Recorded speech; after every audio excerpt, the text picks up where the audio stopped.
Hallelujah. I have a nephew who's 23 years old. And when he was 8, didn't matter what kind of home my parents had provided us, my sister growing up in the same house that I grew up in. When he was 8, he told me he knew he was going to jail. And by the time he was 18, he was indeed in prison.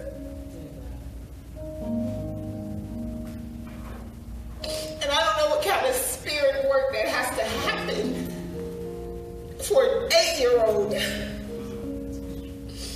to know that there's a place for him in prison.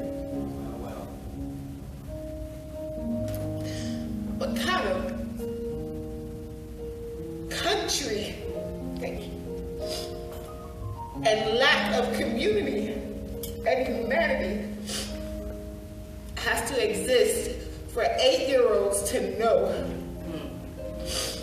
and to believe that their lives don't matter in the same way that other lives matter.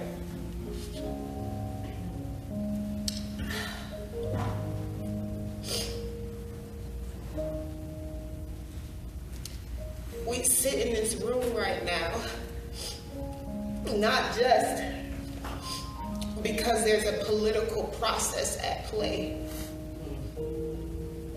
We sit in this room right now because we have disconnected from the spirit that causes us to see each other, that causes us to empathize with the hurt of brothers and sisters that may or may not look like us. But to see the very breath of the living God operating in the lives of the people around us, whether they live on the most northern part of Colorado Springs or on the southeast side, where on a Saturday morning people are scavenging for food. This is spirit work. And we have to be mindful of the work that we are called to do.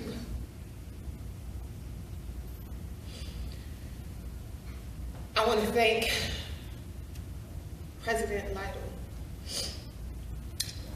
for extending to me this opportunity, because regardless of what bios say, there's somebody better for this position, for this job, for this moment right now that you could have called on. I want to thank you for taking the time on your Saturday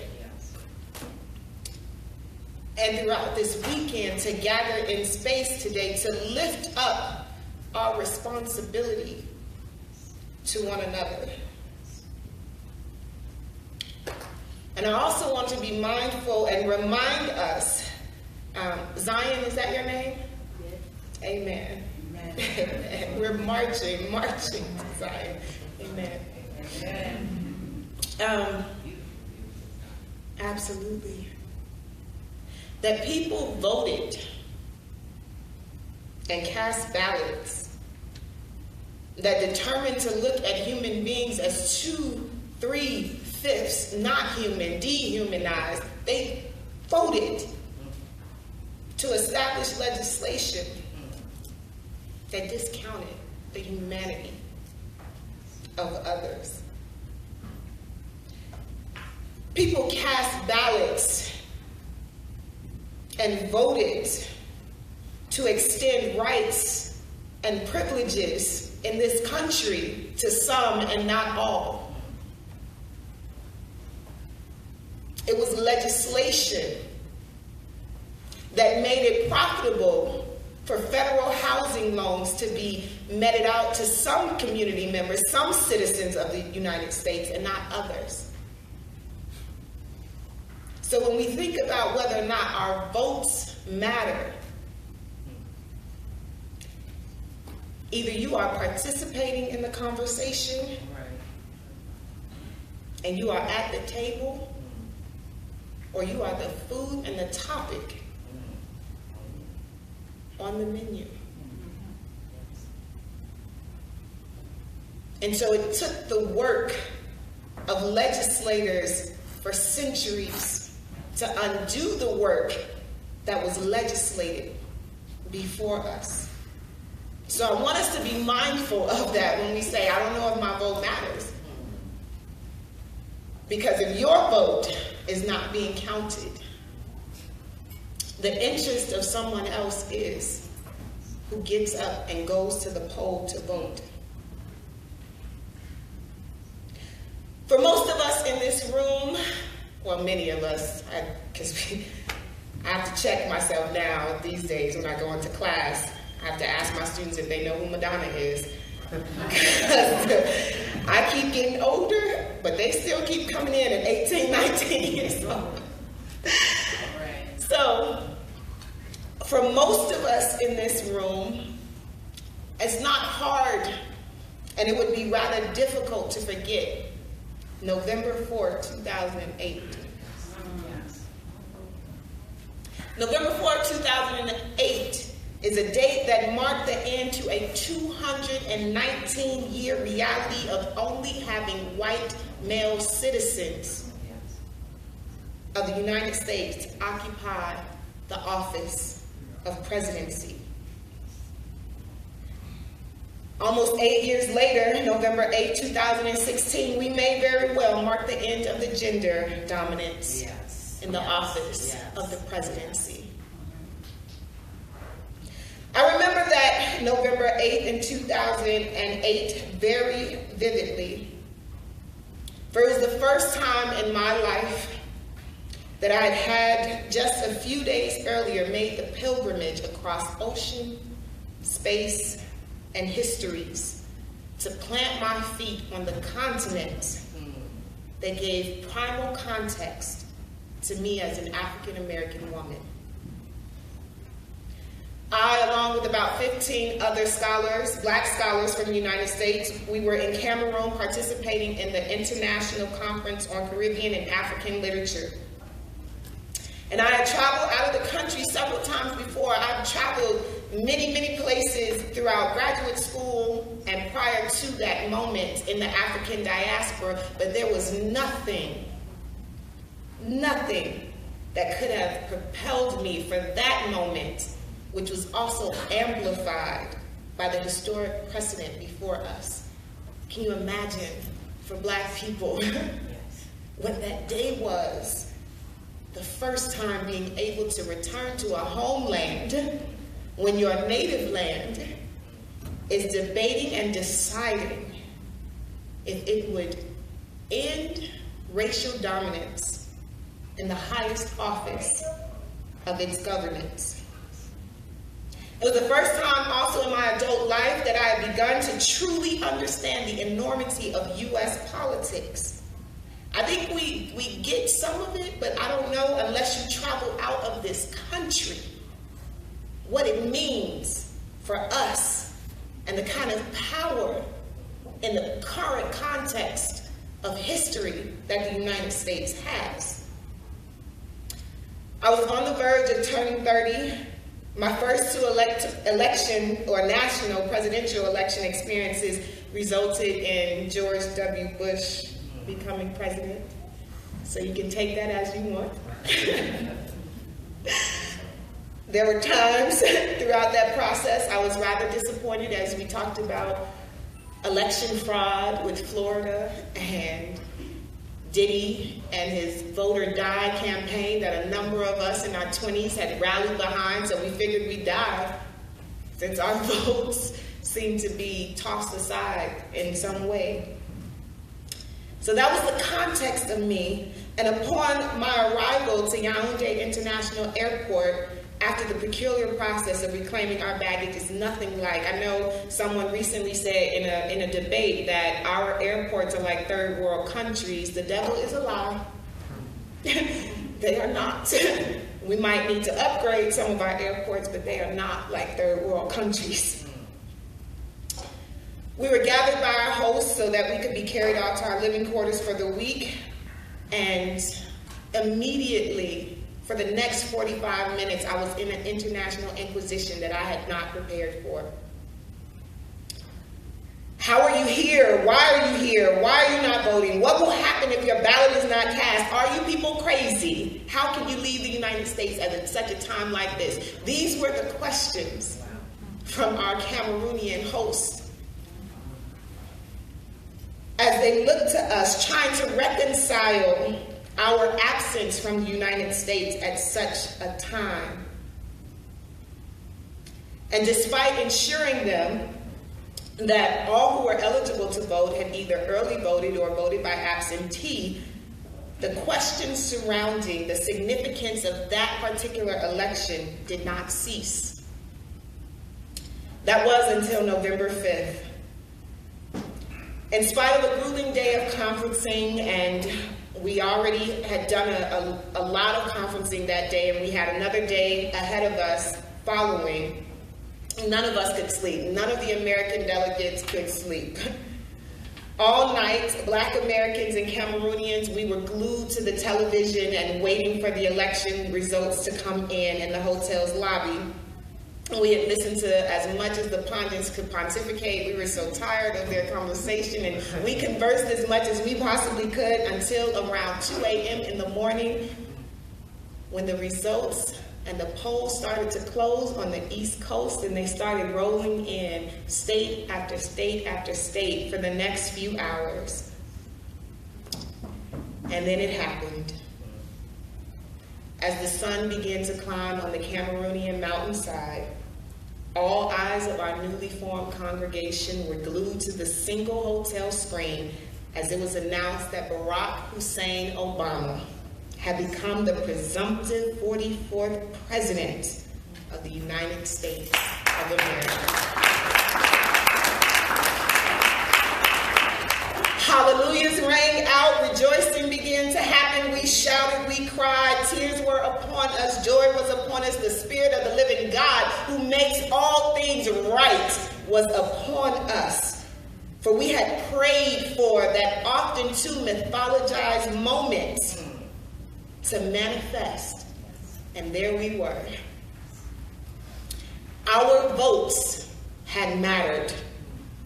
Not just for the cities and states and country we would shortly thereafter return to, but they mattered to infinite amount of communities across the globe that for centuries have been impacted by the decisions made by the people of the United States. Decisions that determine if life or the quality of life will be enhanced or diminished. For most people, many of us will never know or even think about. They mattered to villages and towns and cities and nations decimated by the wages of physical, economic, and cultural warfare, either propagated or defended by the citizens of the United States, by the elected officials we chose to represent us and to make decisions for us in the international arena. Our votes mattered. Our votes mattered purportedly to how leaders of other sovereign nations might govern based on the leadership of our government.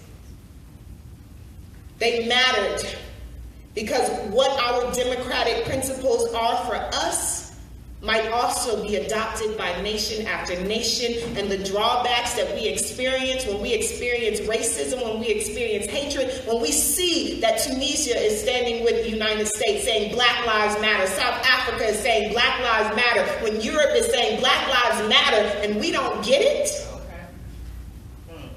there's an impact. All of these things and more were the interconnected stakes laid before us that matter, not just to the lives of U.S. citizens, but citizens of the world, explained our Cameroonian colleagues. And they left us with a charge to not let the importance of this moment fade as we return to the United States. So fast forward 2 months to January 17, 2009, and I was preparing myself to make my trek from South Carolina. I was working there at Claflin University as a tenure track professor, and we were on our way to Washington, D.C. Now let me tell you, nobody wants to be in Washington, D.C. in January, especially when it's like 65 degrees in South Carolina in January, but we were on our way. I, along with a few other friends, had secured tickets to the Southern Ball. We would attend Howard University's MLK Day of Service events and would witness live the National Mall, the swearing in of 44, as we had affectionately learned to call him in those days. Our pilgrimage began with two driving from Georgia to collect me in South Carolina. So we really had, it was a tailgate. So two came up from Georgia to collect me in South Carolina. And interestingly enough, the exit to my house in South Carolina put you off on a highway, a 5-mile highway, where you literally had to drive through cotton fields.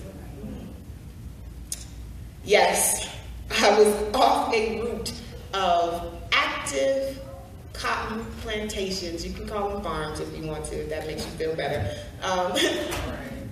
That met the road. They came up to the road, so it was on both sides. And when I think about the highways of the U.S., I know the highways of cornfields, Indiana. I know the highways of soybean, Illinois. And I know the highways of cotton, South Carolina. And so as we drive through the cotton fields, the labor dynamics for us, we acknowledge the labor dynamics had changed, but the irony of 3 black women having to pass through cotton fields on our journey to the White House, or at least to celebrate the inauguration of an African American man in the White House, it was not lost on us. So we pulled off to the side of the road, stood briefly in the midst of those fields, and each grabbed a handful of cotton to remind us of our journey.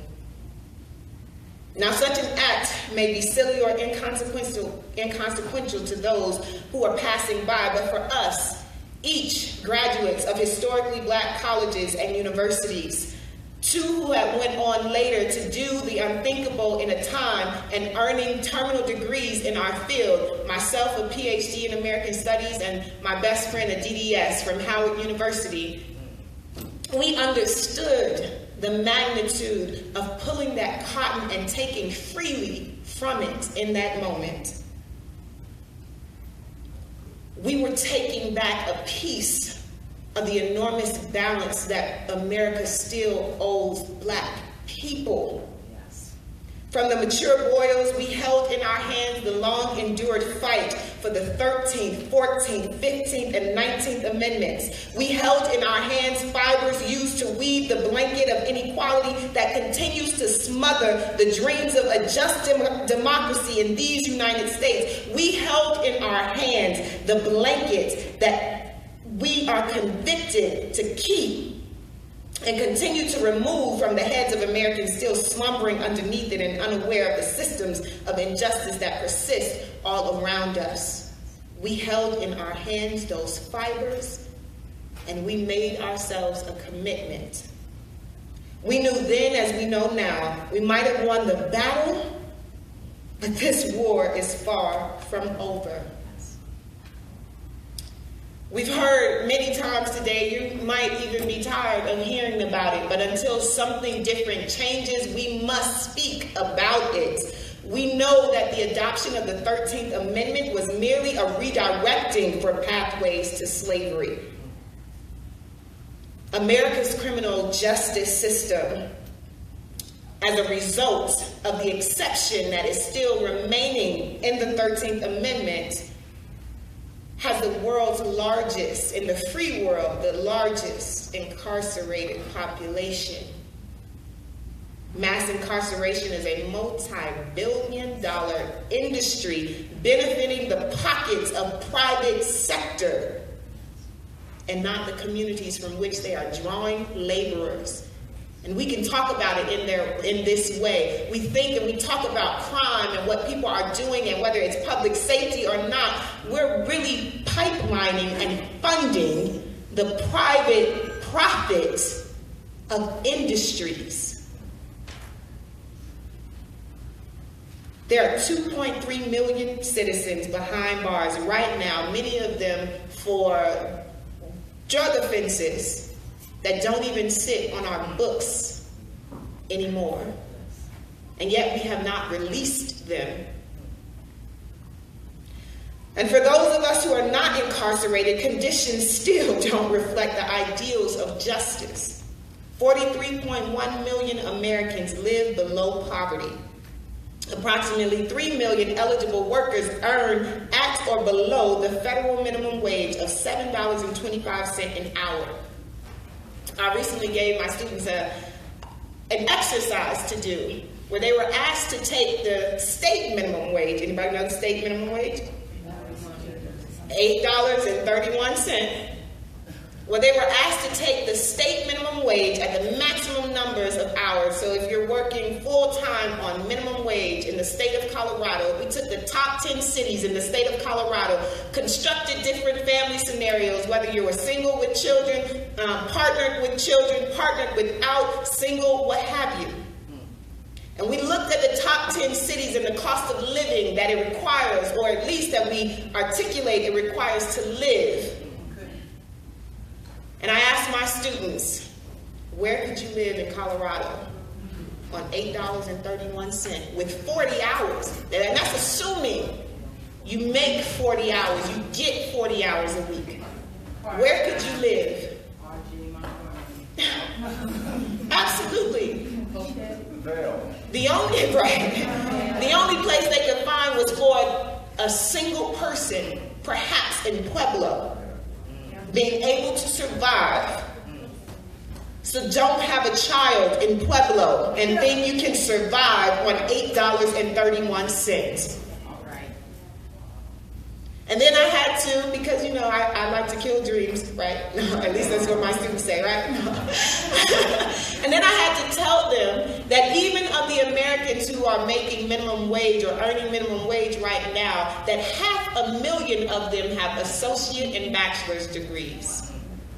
So it's not just kids living with their mom and dad who have other sources of income and they're working at McDonald's flipping burgers. Sweetheart, you might graduate from UCCS and still earn $8.31.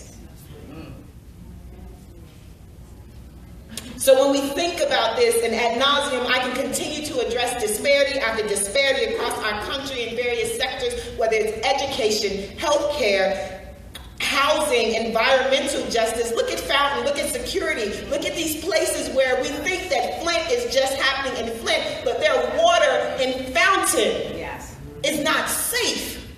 In 2016, right? Now we have all the technology in the world. I like to think, and sometimes it's a conflict of interest, but if anything blows up, if the world blows up, Colorado Springs is going to survive because we got all the military bases you can find right here. But we can't get clean water and security in Wyfield and Fountain. And we might even have to question what the water quality is like in some parts of Colorado Springs. Yes.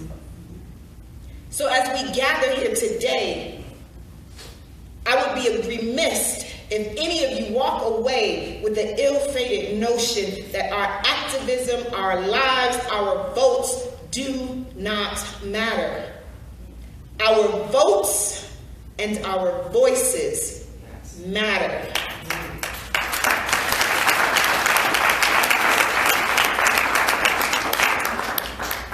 There's a parable that they tell in social justice work. I do a lot of consulting, and I know a number of people doing anti-racism training and other social justice activism. And they tell the parable about the baby coming downstream. Anybody heard the parable before? It's all right, I'm telling it anyway. So there's this parable, there's this situation situation where people are standing out on the banks of a river and they see a baby just like floating by. And some people, they're like, oh my God, why is that baby in the water? Like, let's go in and jump and grab the baby and save the baby, right? And then other babies start floating by in the river. And they're like, well, let's keep, get these babies out the river. They even form a chain, like they have engineered a system, a way to at least have an assembly line of getting these babies out the water, until it dawns on someone to look at the situation and ask the question, to go upstream and say, well, why are the babies in the water in the first place? What is causing them to be in the waters in the first place? So when I think about Representative Lee, when I think about Angela Williams, our representatives who are in legislative positions right now, they are upstream trying to figure out why the babies are in the water. Why are people not having enough money to survive in this economy? Why do people not have the right kind of education? Because we can keep patchworking. I can do all the tutorial sessions at my church that I want to, but unless we reform education, unless we make and write the legislation that transforms the way we think about the criminal justice system, I call it injustice because it never looks like justice to me. Unless we have people upstream figuring it out, we're just spinning our wheels after the fact. Keep the babies out the water. Stop sending them downstream. They're in need of rescuing. So until we exist in the collective space of righteous ethics, we must use the tools at our disposal to fight for and demand just and equitable practices in governance and even civil organization. Yes. Because we can legislate stuff all day long, but if I look at you and you look at me and you don't want to be around me and you don't see the humanity in me, then all we're doing is legislating. I can't make someone love another human being. I can decree it, but I can't make you do it and live it. Too many lives have been and continue to be lost. Too much of the globe's resources rest under the thumbs of an elite population that does not care about the needs of the generation now or those yet to come. And when I sent my mother the draft of I send my mother everything that I write. So when I sent my mother the draft of my speech, she highlighted this last sentence, that too much of the world's resources rest under the thumbs of an elite population. Because that didn't really register for her in terms of what we're talking about here in the United States. But the reality is that there's a small population that has control over water rights, land rights. This fight, these wars that we keep sending people to, is about oil and energy and not trying to find sustainable ways or natural resources. When I think about the spaces in Kenya and Ghana and a number of Nigeria, just places all over the continent that are being raped right now for natural resources to benefit people who don't live there. We have to think locally and globally at the same time. Yes, our presidential election matters. When we think about who will decide vacancies on the Supreme Court, as we have witnessed the dismantling of federal legislation like the Voting Rights Act and the unraveling of affirmative action programs right before our eyes, it matters.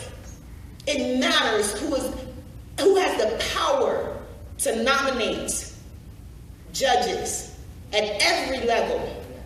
It matters. Because again, when I conduct my classes and I tell my students that the reason why we had separate but equal is because you had judges who articulated a position saying that it was logical, it was reasonable and constitutional. So it matters, the opinions of our judges. When you have judges, Supreme Court justices saying that a black man has no rights that a white man is bound to respect, it matters.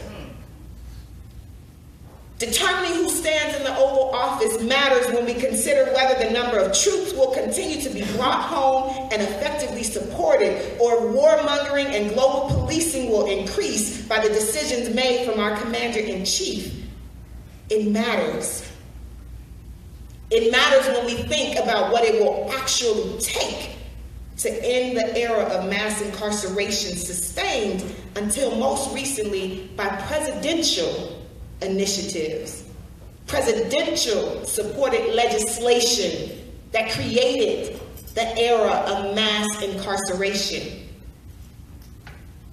And when we think about what it will take to equitably reform public education and thereby stopping pipelines from schools to prison. And I use the term equitably, and I want to make sure that we know the difference right now between equality and equity. Yes. And again, as I teach my students, equality means for me to walk in this room right now and hand everybody a 7.5 pair of stilettos and say, walk in it. How many of you can use a pair of 7.5-inch stilettos? I can't even use a pair of 7.5-inch stilettos. My feet too big. But if I tell you, everybody here, I'm being equal. I'm treating everybody the same.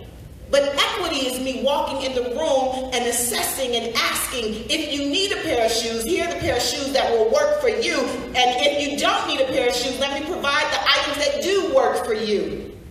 That is the difference between equality and equity.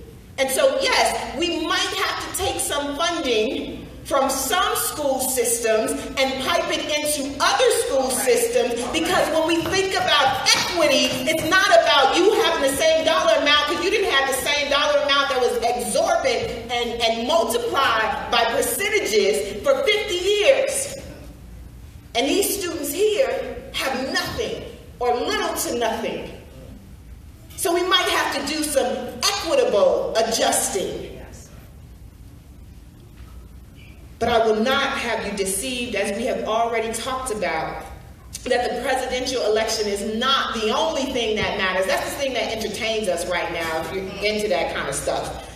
For me, myself, I just have to turn the mess off, because it's been so vitriolic this last cycle that I just couldn't even tune in.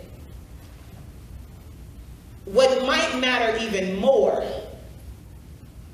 and what we need to attune our critical ear to, are the decisions that elected people make impacting us right outside of our homes, if you are privileged enough to have a home.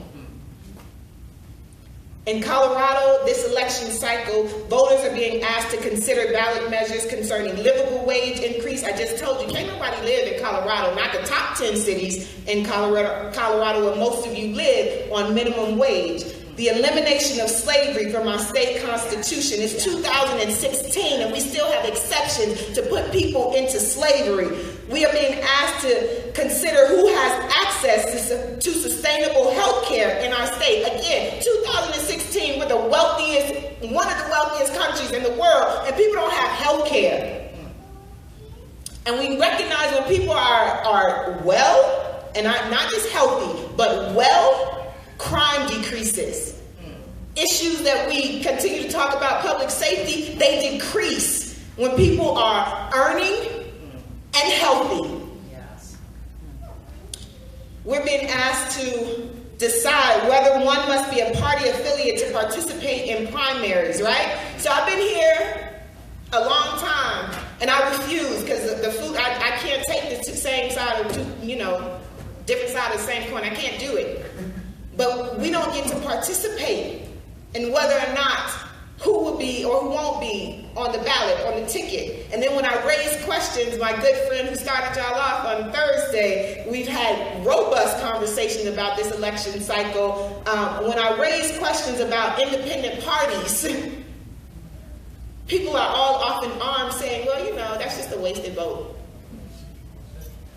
Well, if I can't participate in a primary, and why is it that in one of the most developed countries in the world, we have a two-party system to start with? It would seem like we have evolved a lot beyond that, but unfortunately we haven't. So we're being asked to decide that. And then we're also being asked to decide how difficult it should be for citizens to propose amendments to state legislation. So when we ask people to be politically engaged and politically active, are we really asking them now to make a decision to make it harder for you to be politically engaged and active? Because it's on our ballot.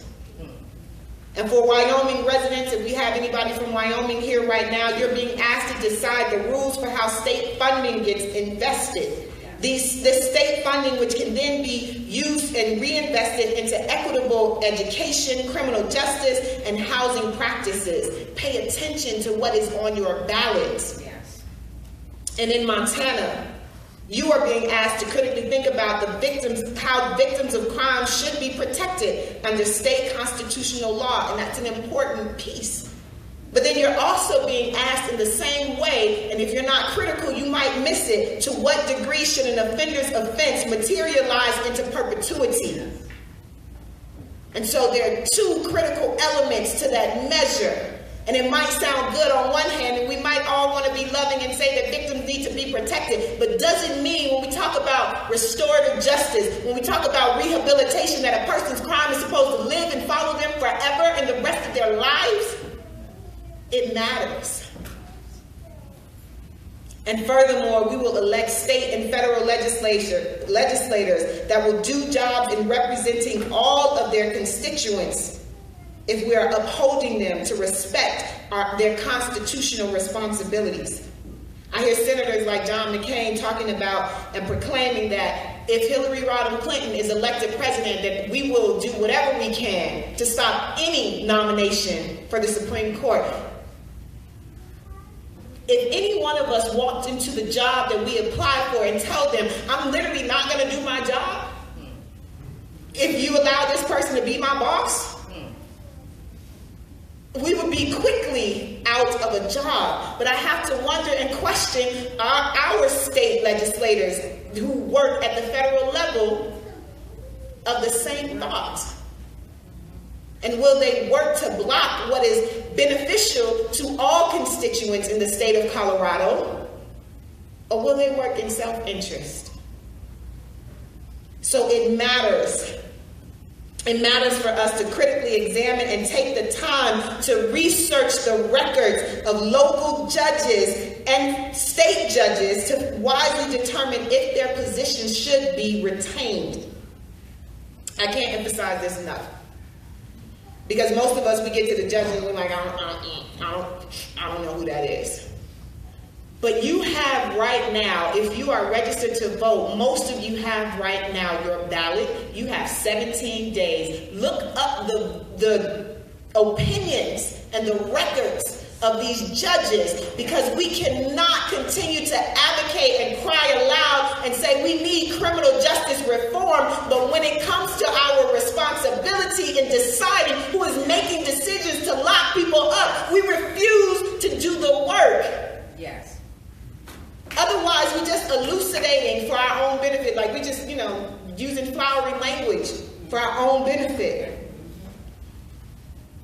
I'm going to, and again, some people don't like this or what have you, but the reality is it's not my responsibility or anyone else's job to tell you who or what decisions you should make or vote for as a voter. Now, I know there are a number of people who might be older and they might just be like, look, this way you gotta vote. My mother, she kind of like that. She's like, I want you to vote this way too. It's not your decision who I vote for and what decisions I make. However, it is my responsibility to implore you to consider wisely that however you decide to vote, let it be a wise choice. Our activism, participation, and votes are not matters of consensus, where we walk in a room prepared to walk out in a unified agreement. I didn't even really understand the concept of consensus until I sat with some Mennonites. And I was like, how does anything get done? Because consensus means unanimously. Like, I thank them for the effort, but that is not, I can't move in that way. So we have to know, and it's okay that they're not matters of consensus, but they are matters of conscience and justice, where in order to progress in alignment with one another as a unified nation, we must be able to employ the highest qualities of humanity: empathy, dignity, and love. If your decisions are just about you, they are not just. Yes. If your decisions are just about what you want to happen, and you haven't thought about your neighbor, you haven't thought about the generations that will occupy this space in this land after you, yes, you are not loving. You are not being empathetic. You are not doing justice. President John Quincy Adams once stated that one must always vote for principle. And though you may vote alone, you may cherish the sweetest reflection that your vote is never lost. Myself, as a liberal-leaning, social justice-oriented woman and scholar and Baptist preacher, I say make the decision that you are fully willing to own reward and consequence. Like we want the choices that we're being rewarded for, but to fully own the reward and consequence before the ultimate judge. And again, it's just my faith tradition. It doesn't necessarily have to be yours. But when you stand before God, and you can take it and eat it. Yes, yep, that's what I did. Make those decisions. And perhaps your decision to vote will not be on the winning side of officials elected and measures adopted, but a decision not to vote will absolutely place you in a space of abdication of responsibility. Micah 6:8 informs me we are required to do justice, to love mercy, and to walk humbly with our God.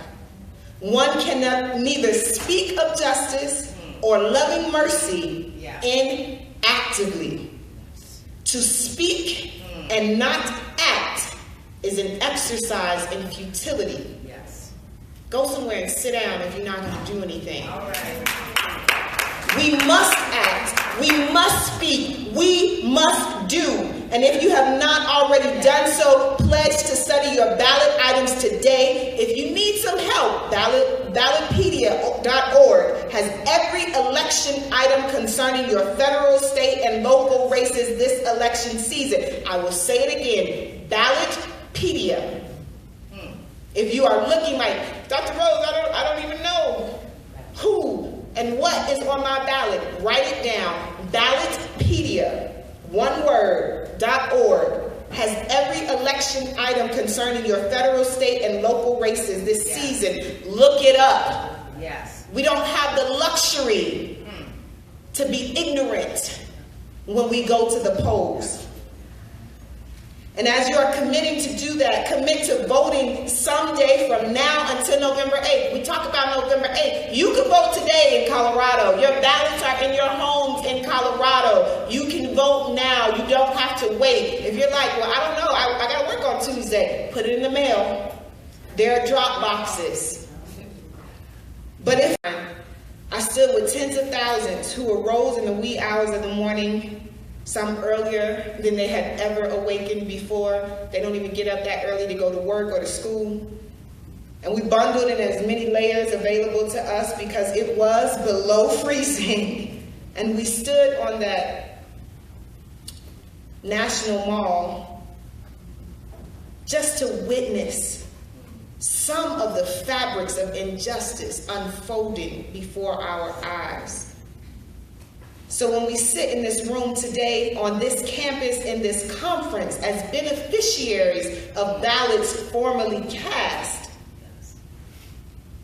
of voices previously raised, activism hitherto engaged, we cannot squander. We cannot squander such an inheritance for porridge, or believe that the problems we face, the problems that are before us, mass incarceration, housing equity, environmental justice, all kind of social justice matters, we cannot shriek at the fact that the giants are too big. Polish off the stone and grab a slingshot. Because giants fall. Our voices matter, our votes matter, our lives matter. There are pledge cards on your table. Make sure you pledge to vote today. If you have not already done it, encourage the people in your home to vote. Encourage the people in your community to vote. Encourage the folks that don't even want to talk to you to vote. because our votes matter. Fired up? Fired up. Fired up? Ready to go.